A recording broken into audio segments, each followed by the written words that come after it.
Welcome back to the channel and good Saturday afternoon to everybody. Wanted to give an update on the condition of Shattered after its fall off of the lift a couple of months ago. Completely my fault. Take the blame for it and responsibility for it. Stuff happens.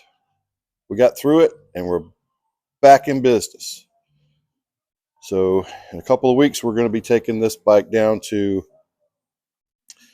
Bert's Barracuda and the OCC Roadhouse for the Florida Invitational Biker Build Off 2025.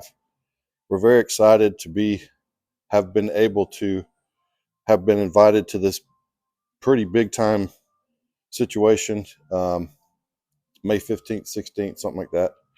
And we'll be heading down there in a couple of weeks, but I wanted to give everybody an update, let everybody know that Shattered is back in business.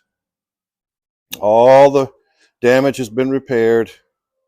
Runs great, rides good. Wanted to let everybody know where we are and what's going on. As always, thanks for watching. I'm Steve Carr, and I'll talk to you later.